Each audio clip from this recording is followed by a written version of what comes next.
بسم اللہ الرحمن الرحیم۔ آپ پر خدا کی سلامتی، رحمتیں اور برکتیں نازل ہوں۔ موت کے فرشتے حضرت اسرائیل علیہ السلام نے کہا، موت کی تکلیف قبر اور جہنم کے عذاب سے کہیں زیادہ ہے، اور فرمایا کہ اس کی موت سے پہلے میں بہت سارے قاصد اس کے پاس بھیجتا ہوں جو اس کو موت کی وارننگ دیتے رہتے ہیں۔ حضور صلی اللہ علیہ وسلم نے فرمایا، موت کی تکلیف سے نجات کے لیے صرف یہ ایک تسبیح پڑھا کرو۔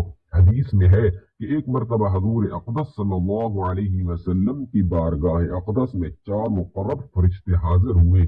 ان میں سے حضرت جبرائیل علیہ السلام نے عرض کیا، اللہ کے نبی، آپ کا امتی روزانہ یہ کلام 10 مرتبہ کہے، میں اسے پل صراط سے ہوا کی طرح گزار دوں گا۔ پھر حضرت میکائیل علیہ السلام نے عرض کی، اللہ کے محبوب نبی، آپ کا امتی جو ایسا کرے گا میں اسے حوض کوثر سے سیراب کروں گا۔ پھر حضرت اسرافیل علیہ السلام نے عرض کیا، یا رسول اللہ، میں اللہ تعالیٰ کی بارگاہ اقدس میں سجدہ ریز ہو جاؤں گا اور اس وقت تک اپنا سر نہیں اٹھاؤں گا جب تک اللہ تعالیٰ آپ صلی اللہ علیہ وسلم کی امتی کی بخشش و مغفرت نہیں فرما دے گا۔ پھر حضرت اسرائیل علیہ السلام نے عرض کیا، تمام نبیوں کے امام نبی آپ صلی اللہ علیہ وسلم کو امتی یہ عمل کرتا ہے تو میں اس کی روح اس طرح قبض کروں گا جس طرح انبیاء کرام علیہ السلام کی روح قبض کرتا ہوں۔ حالانکہ موت کی تکلیف بہت دردناک ہوتی ہے، وہ اس درد سے بری ہوگا۔ حضرت عبداللہ بن عباس رضی اللہ تعالی عنہ سے مروی ہے، نبی پاک صلی اللہ علیہ وسلم نے ارشاد مبارک فرمایا، اپنے بچوں کو سب سے پہلے لا الہ الا اللہ بولنا سکھاؤ، اور انہیں موت کے وقت بھی لا الہ الا اللہ کی تلقین کرو، کیونکہ جس کا پہلا اور آخری کلام لا الہ الا اللہ ہو اور پھر وہ 1000 برس پہ زندگی گزارے تو اس سے ایک گناہ کے بارے میں بھی نہیں پوچھا جائے گا۔ میرے محترم عزیزوں، ہر ایک جاندار کے سر پر موت کھڑی رہتی ہے۔ جب وہ کسی کو لینا چاہتی ہے تو دیکھنے والوں کے ہوش اڑ جاتے ہیں جب دیکھتے ہیں کہ ایک پیارا لیٹا ہوا ہے جس کے چاہنے والے چاروں طرف کھڑے ہیں، کوئی دوا پلاتا ہے، کوئی شہد چٹاتا ہے، گو ادھر بہہ جاتی ہے، شہد ادھر بہہ جاتی ہے، چہرہ مرجھا گیا اور زد بھی آ گئی، ماتھے پر پسینے آ رہے ہیں، سینے میں ایک تیز ڈالنے والی چکی چل رہی ہے، ٹھنڈے اور لمبے لمبے سانس لے رہا ہے، آنکھیں اوپر کو چڑھی ہوئی ہیں اور ان سے پانی بہ رہا ہے، ہچکیاں آ رہی ہیں، چاروں طرف سے کلمہ شریف لا الہ الا اللہ محمد الرسول اللہ پڑھنے کی آوازیں آنے لگی، اور ایک جدا ہونے والے پیارے کو کلمہ یاد دلا رہے ہیں، کوئی سرہانے بیٹھا ہوا سورہ یاسین سنا رہا ہے۔ اتنے میں 2-3 ہچکیاں لے کر اس سب کو چھوڑ کر ہمیشہ کے لیے دنیا سے چلا جاتا ہے۔ پھر ہاتھ پاؤں سیدھے کر کے منہ پر ڈانٹا باندھ دیا جاتا ہے، منہ نہ کھل جائے، اور ایک چادر اڑا کر روتے ہوئے الگ ہو جاتے ہیں اور اپنے پیارے کو پوشاک پہنانے کی اور خاک میں ملانے کی تیاری کرتے ہیں۔ بازار سے پوشاک کا کپڑا اور کپڑوں میں اور سجدہ کرنے کے اعضاء پر خوشبو اور کافور لگانے کو لے آئے، اور سب سامان جہیز تیار ہو گیا، اور اب وہ دولہا یا دلہن کی رخصتی میں شریک ہونے والے باراتی آنے لگے، اور ایک مسافر کی روانگی یا دولہا دلہن کا ڈولہ جانے کو تیار ہے، اور تعلق کے موافق باراتی جمع ہو گئے۔ کوئی کہتا ہے کیا دیر ہے، کوئی کہتا ہے ذرا ٹھہرو ابھی چلتے ہیں، کوئی کہتا ہے جلدی کرو، دیر کرنا سنت کے خلاف ہے۔ جواب ملتا ہے بس غسل کی دیر ہے، اور دولہا یا دلہن کو غسل دینا شروع کر دیا۔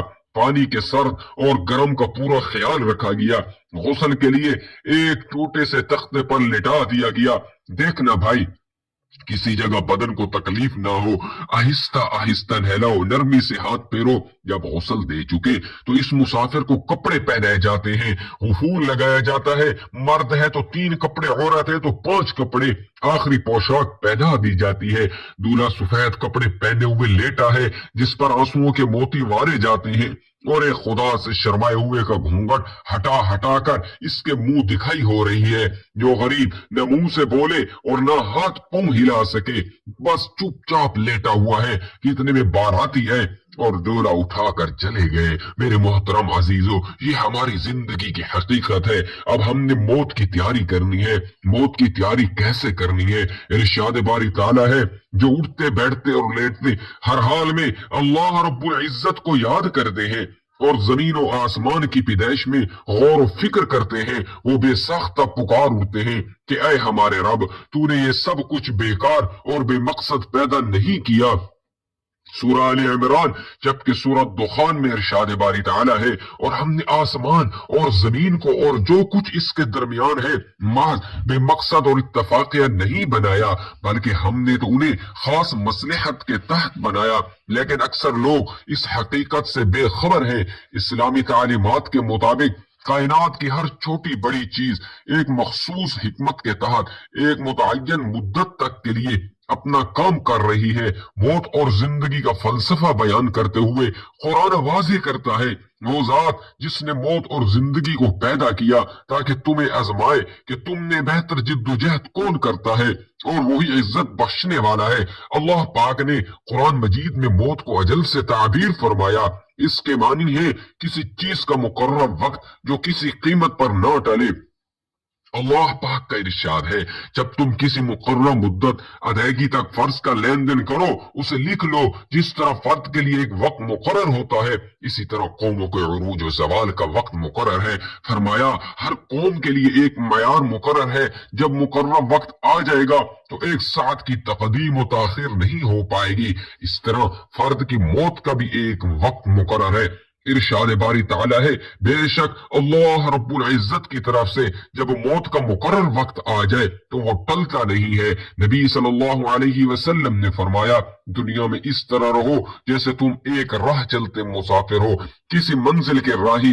حضرت عبداللہ بن عمر رضی اللہ تعالی عنہ کہا کرتے تھے، جب شام ہو جائے تو صبح کا انتظار نہ کرو، اور جب صبح ہو جائے تو شام کا انتظار نہ کرو۔ اور بیماری سے پہلے صحت کو غنیمت سمجھو، اور موت سے پہلے زندگی کو غنیمت سمجھو۔ رسول اللہ صلی اللہ علیہ وسلم نے دنیا و آخرت کی کھیتی، یعنی دنیا میں ایمان و عمل کی جو فصل کاشت کرو گے، آخرت میں اسی کا پھل ملے گا۔ قرآن کے مطابق زندگی مقصد کے حصول کی جد و جہد سے عبارت ہے، اور موت اس کے اخروی انجام سے۔ اس لیے انسان زندگی کا بامقصد ہونا خود نظام کائنات کے جواز کی بنیادی دلیل ہے۔ قرآن حکیم کے مطابق سے یہ ثابت ہوتا ہے کہ انسان کی زندگی کا مقصد اور نصب العین اخلاق کی کمال کا اصول ہے۔ ارشاد باری تعالیٰ ہے، اور نصیحت کرتے رہو کہ نصیحت ایمان والوں کو نفع دیتی ہے، اور یہ کہ میں نے جنوں اور انسانوں کو صرف اس لیے پیدا کیا کہ وہ میری بندگی کریں۔ اس تو انسان زندگی کا مقصد اور اس کی غرض تخلیق بیان کر دی گئی کہ انسانوں کو پیدا کرنا اللہ تعالیٰ کی کسی بھی قسم کسی بھی حاجت کے لیے نہ تھا، کیونکہ وہ ذات تو بے نیاز اور غنی اور رازق ہے۔ باری تعالیٰ نے خود ارشاد فرمایا، بے شک اللہ ہی ہر ایک کو روزی دینے والا بڑی قوت و قدرت والا ہے۔ جبکہ سورہ زمر میں ہے، اگر تم نہ شکری کرو تو یاد رکھو کہ اللہ تعالیٰ تم سب سے بے نیاز ہے، اور اپنے بندوں کی نہ شکری اسے پسند نہیں، اور اگر تم شکر کرے گو وہ اس سے تمہارے لیے پسند فرماتا ہے۔ اور کوئی کسی کا بوجھ نہیں اٹھائے گا، پھر تم سب کو لوٹنا تمہارے رب ہی کی طرف سے ہے۔ تمہیں وہ بتا دے گا جو تم کرتے تھے، بلا شبہ وہ سینوں کے راز تک جانتا ہے۔ موت نام ہے روح کا بدن سے تعلق ختم ہونے کا، اور انسان کا دار فانی سے دار بقا کی طرف کوچ کرنے کا۔ ترقی یافتہ سائنس بھی روح کو سمجھنے سے قاصر ہے، حالانکہ اللہ تعالیٰ نے قرآن میں واضح طور پر اعلان فرما دیا، صرف اللہ کا حکم ہے، موت پر انسان کے اعمال کا رجسٹر بند کر دیا جاتا ہے، اور موت پر توبہ کا دروازہ بند اور جزا و سزا کا وقت شروع ہو جاتا ہے۔ حضور اکرم صلی اللہ علیہ وسلم نے ارشاد فرمایا، اللہ تعالیٰ بندے کی توبہ قبول کرتا ہے یہاں تک کہ اس کا آخری وقت آ جائے۔ ہم ہر روز ہر گھنٹہ بلکہ ہر لمحہ اپنی موت کے قریب ہوتے جا رہے ہیں۔ سال مہینے اور دن گزرنے پر ہم کہتے ہیں کہ ہماری عمر اتنی ہو گئی، لیکن حقیقت یہ ہے کہ یہ ایام ہماری زندگی سے کم ہو گئے۔ اللہ تبارک و تعالی نے اپنے پاک کلام کے متعدد آیات میں موت اور اس کی حقیقت کو بیان کیا ہے۔ ہر جاندار کو موت کا مزہ چکھنا ہے اور تم سب کو تمہارے اعمال کے پورے پورے بدلے قیامت ہی کے دن ملیں گے۔ پھر جس کو دوزخ سے بچا لیا گیا اور جنت میں داخل کر دیا گیا وہ صحیح معنی میں کامیاب ہو گیا۔ دنیاوی زندگی تو جنت کے مقابلے میں دھوکے کے سامان کے سوا کچھ بھی نہیں۔ اس آیت میں اللہ تبارک و تعالی نے انسانوں کی کامیابی کا معیار ذکر کیا ہے، اور وہ یہ کہ اس حال میں ہماری موت آئے کہ ہمارے لیے جہنم سے چھٹکارے اور دخول جنت کا فیصلہ ہو چکا ہو۔ سورہ رحمان میں فرمایا اس زمین میں جو کوئی ہے فنا ہونے والا ہے اور صرف تمہارے پروردگار کی جلال والی اور فضل و کرم والی ذات باقی رہے گی۔ سورۃ القصص میں فرمایا ہر چیز فنا ہونے والی ہے، حکومت اس کی ہے اور اسی کی طرف تمہیں لوٹ کر جانا ہے۔ سورۃ الانبیاء میں یوں فرمایا اے پیغمبر تم سے پہلے بھی ہمیشہ زندہ رہنا ہم نے کسی فرد بشر کے لیے طے نہیں کیا، چنانچہ اگر تمہارا انتقال ہو گیا تو کیا یہ لوگ ایسے ہیں جو ہمیشہ زندہ رہیں؟ ہر جاندار کو موت کا مزہ چکھنا ہے اور ہم تمہیں آزمانے کے لیے بری اور اچھی حالتوں میں مبتلا کرتے ہیں اور تم سب ہمارے ہی پاس لوٹ کر آؤ گے۔ یہ فانی دنیا اور زندگی وقتی اخروی ابدی زندگی کی تیاری کے لیے پہلا اور آخری موقع ہے، جیسا کہ اللہ تعالیٰ فرماتا ہے یہاں تک کہ جب ان میں سے کسی پر موت آ کھڑی ہوگی تو وہ کہے گا اے میری پروردگار مجھے واپس بھیج دیجئے تاکہ جس دنیا کو میں چھوڑ آیا ہوں اس میں جا کر نیک اعمال کروں۔ ہرگز نہیں، یہ تو بس ایک بات ہے جو وہ کہہ رہا ہے۔ اب ان سب مرنے والوں کے پیچھے ایک برزخ ہے، جب تک وہ دوبارہ اٹھائے جائیں ضروری ہے کہ ہم افسوس کرنے یا آنسو بہانے سے قبل اس دنیاوی فانی زندگی میں ہی اپنے رب کو راضی کرنے کی کوشش کریں تاکہ ہماری روح ہمارے بدن سے اس حال میں جدا ہو کہ ہمارا خالق و مالک اور رازق ہم سے راضی ہو۔ یہ دنیاوی زندگی کھیل کود کے سوا کچھ بھی نہیں۔ حقیقت یہ ہے کہ دار آخرت اصل زندگی ہے۔ اگر یہ لوگ جانتے ہوتے، حضور اکرم صلی اللہ علیہ وسلم نے ارشاد فرمایا 5 امور سے قبل 5 امور سے فائدہ اٹھایا جائے، بڑھاپا آنے سے قبل جوانی سے، مرنے سے قبل زندگی سے، کام آنے سے قبل خالی وقت سے، غربت آنے سے قبل مال سے، بیماری آنے سے قبل صحت سے، لہذا ہمیں توبہ کر کے نیک اعمال کی طرف سبقت کرنی چاہیے۔ اللہ تعالیٰ فرماتا ہے اور اے مومنو تم سب اللہ کے سامنے توبہ کرو تاکہ تم کامیاب ہو جاؤ۔ اسی طرح اللہ تعالیٰ کا فرمان ہے اے میرے بندو جنہوں نے اپنی جانوں پر زیادتی کر رکھی ہے یعنی گناہ کر رکھے ہیں، اللہ کی طرف سے مایوس نہ ہوں، یقین جانو اللہ سارے کے سارے گناہ معاف کر دیتا ہے، یقیناً وہ بہت بخشنے والا بڑا مہربان ہے۔ حضور اکرم صلی اللہ علیہ وسلم نے ارشاد فرمایا لذتوں کو ختم کرنے والی موت کو کثرت سے یاد کیا کرو۔ حضور اکرم صلی اللہ علیہ وسلم نے ارشاد فرمایا کہ قبروں کی زیارت کیا کرو، اس سے تمہیں تمہاری آخرت یاد رہے گی۔ حضرت عبداللہ بن ابو علا رضی اللہ تعالی عنہ فرماتے ہیں ایک آدمی بارگاہ رسالت میں حاضر ہوا اور عرض کی اللہ کے نبی صلی اللہ علیہ وسلم کے ساتھ میں ایک نوجوان کی موت کا وقت قریب ہے۔ رسالت معاذ صلی اللہ علیہ وسلم نے حاضر ہوا اور عرض کی اللہ کے نبی میرے ساتھ میں ایک نوجوان کی موت کا وقت قریب ہے، اسے کلمہ پڑھنے کا کہا جاتا ہے لیکن وہ نوجوان کلمہ پڑھ نہیں پا رہا۔ نبی پاک صلی اللہ علیہ وسلم نے دریافت فرمایا کیا وہ نوجوان اپنی زندگی میں کلمہ نہیں پڑھتا تھا؟ لوگوں نے عرض کیا ضرور پڑھتا تھا۔ آپ صلی اللہ علیہ وسلم نے ارشاد مبارک فرمایا تو پھر کس چیز نے اس نوجوان کو وقت سے مرگ کلمہ پڑھنے سے روک لیا ہے؟ رحمت عالم صلی اللہ علیہ وسلم اس نوجوان کے پاس تشریف لے گئے اور ارشاد فرمایا اے نوجوان لا الہ الا اللہ کہو۔ اس نوجوان نے عرض کیا یا رسول اللہ میں یہ کلمہ نہیں کہہ پا رہا۔ آپ نے ارشاد فرمایا کیوں؟ اس نوجوان نے عرض کیا میں وہ بد نصیب بیٹا ہوں جو ماں کا نافرمان ہے۔ آپ صلی اللہ علیہ وسلم نے دریافت فرمایا اس نوجوان کی ماں زندہ ہے؟ اس نوجوان نے عرض کیا جی ہاں میری والدہ محترمہ زندہ ہے۔ چنانچہ اس کی والدہ کو بارگاہ نبوی میں حاضر کیا گیا۔ حضور اقدس صلی اللہ علیہ وسلم نے اس کی ماں سے فرمایا نوجوان تمہارا بیٹا ہے؟ اس کی ماں نے عرض کیا جی ہاں۔ آپ صلی اللہ علیہ وسلم نے ارشاد فرمایا اگر ایک زبردست آگ جلائی جائے اور تم سے کہا جائے کہ اگر تم اپنے اس بیٹوں سے راضی نہ ہو تو اس نوجوان کو آگ میں ڈال دیا جائے تو تم اس وقت کیا کرو گی؟ وہ روتے ہوئے عرض گزار ہوئی تو میں اپنے بیٹے کو معاف کر دوں گی۔ آپ صلی اللہ علیہ وسلم نے ارشاد فرمایا پھر تم اللہ تعالی اور ہمیں گواہ بنا کر کہو کہ تم اس سے راضی ہو گئی۔ اس نوجوان کی ماں نے عرض کیا میں اپنے اس بیٹے سے راضی ہوں۔ پھر حضور اقدس صلی اللہ علیہ وسلم نے اس نوجوان سے فرمایا لا الہ الا اللہ کہو۔ اس نوجوان نے لا الہ الا اللہ محمد الرسول اللہ کہا تو اللہ کے نبی صلی اللہ علیہ وسلم نے فرمایا تمام تعریفیں اس اللہ کے لیے ہیں جس نے میرے طفیل اسے جہنم سے بچا لیا۔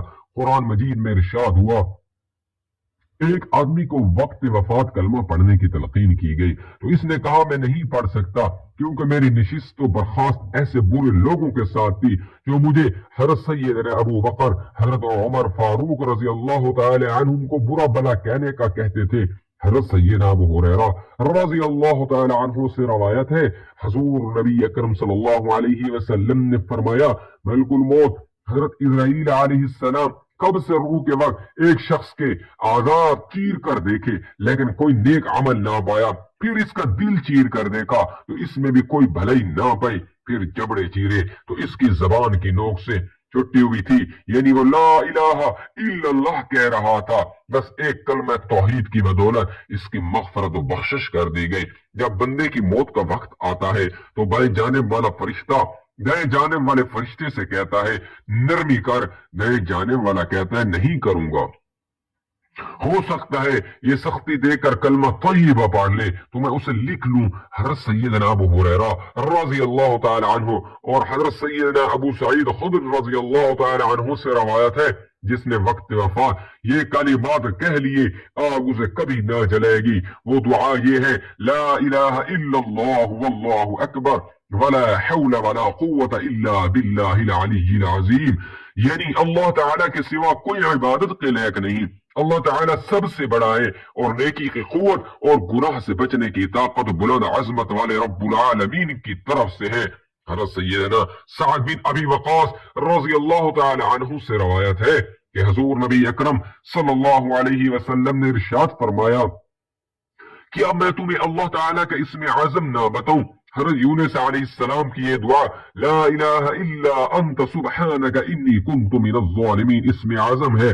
جس شخص نے مرض وفات میں اسے 40 مرتبہ پڑھ لیا اور پھر اسی وقت وفات پا گیا تو اسے شہید کا اجر دیا جائے گا اور صحت یاب ہو گیا، ایسا ہوا کہ گناہوں سے پاک صاف ہو چکا ہوگا۔ ام المؤمنین حضرت عائشہ صدیقہ رضی اللہ تعالی عنہا سے مروی ہے آپ فرماتی ہیں اپنی مجلس کو حضور اکرم صلی اللہ علیہ وسلم پر درود پڑھنے اور عمر بن خطاب کے ذکر کے ساتھ مزین کرو۔ روایت ہے کہ ایک عورت حضرت حسن بصری کے پاس آئی اور عرض کی میری بیٹی فوت ہو گئی ہے اور میں اسے ایک خواب میں دیکھنا چاہتی ہوں۔ حضرت حسن بصری نے اسے فرمایا 4 رکعت نفل عشاء کی نماز کے بعد اس طرح پڑھ کے ہر رکعت میں سورہ فاتحہ 1 مرتبہ، سورہ کوثر صلی اللہ علیہ وسلم پر درود شریف کا نذرانہ پیش کر۔ اس عورت نے ایسا ہی کیا۔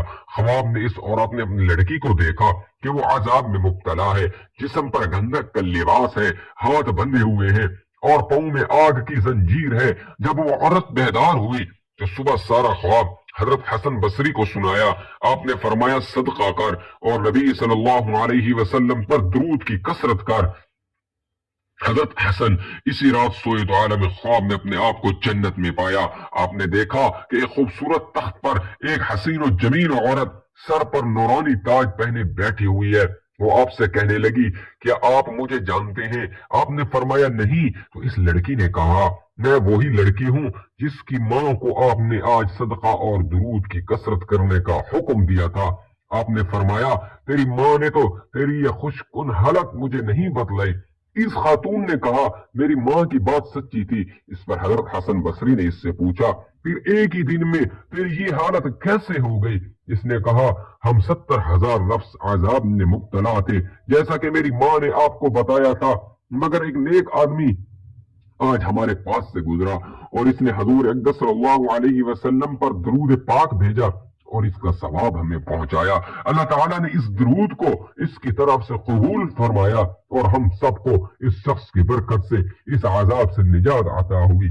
اور مجھے یہ مرتبہ ملا جو آپ دیکھ رہے ہیں، جس نے لا الہ الا اللہ کہا اس کے لیے جنت واجب ہو گئی، اور جس نے سبحان اللہ و بحمدہ کہا اس کے لیے 1,24,000 نیکیاں لکھ دی جاتی ہیں۔ صحابہ کرام رضی اللہ تعالی عنہم نے عرض کی کہ یا رسول اللہ صلی اللہ علیہ وسلم، اب تو ہم میں سے کوئی آدمی ہلاک نہ ہوگا، تو آپ نے ارشاد فرمایا کیوں نہیں، تم میں سے کوئی آدمی اپنی اتنی نیکیاں لے کر حاضر ہوگا کہ اگر وہ پہاڑ پر رکھ دی جائیں تو اس پر بھاری پڑ جائیں، پھر جو نعمتیں اسے عطا کی گئی وہ لی جائیں گی تو وہ سب نیکیاں چلی جائیں گی۔ یعنی ان نعمتوں کے بدلے پھر اللہ تعالیٰ اس کے بعد اپنی رحمت سے احسان فرمائے گا۔ جو آدمی اس حال میں اللہ تعالیٰ سے ملا تو وہ اس بات کی گواہی دیتا تھا کہ اللہ تعالیٰ کے سوا کوئی معبود برحق نہیں، اور حضرت محمد صلی اللہ علیہ وسلم اللہ کے رسول ہے، تو وہ جنت میں داخل ہوگا۔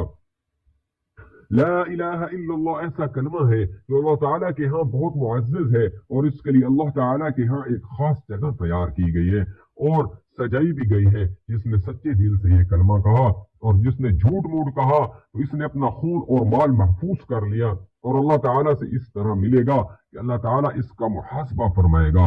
حضور نبی کریم صلی اللہ علیہ وسلم نے فرمایا میں اپنی امت کی سفارش کرتا رہوں گا اور سفارش کرتا رہوں گا، میری امت اس قبول کی جاتی رہے گی حتیٰ کہ میں کہوں گا یا پروردگار جنہوں نے لا الہ الا اللہ کہا ان کے معاملے میں میری سفارش قبول فرما، تو فرمایا جائے گا یہ آپ کے لیے نہیں اور نہ ہی کسی اور کے لیے ہے، یہ تو صرف میرے ذمہ کرم پر ہے۔ تو جس نے بھی لا الہ الا اللہ کہا وہ سب دوزخ سے نکال لیے جائیں گے۔ جب بندہ بھی ایسا فوت ہوگا وہ گواہی دیتا ہو کہ محمد صلی اللہ تعالیٰ کے سوا کوئی معبود نہیں اور محمد صلی اللہ علیہ وسلم اللہ تعالیٰ کے رسول ہے، اور اس بات میں وہ قلب ایمان رکھتا ہو تو وہ جنت میں داخل ہوگا۔ فرمایا اے بلال رضی اللہ تعالیٰ عنہ، لوگوں میں یہ اعلان کر دو کہ جس نے اپنی موت سے 1 سال پہلے لا الہ الا اللہ کہا وہ جنت میں داخل ہوگا، یا 1 مہینہ یا 1 جمعہ یا 1 دن یا 1 گھڑی پہلے کہا تو وہ جنت میں داخل ہوگا۔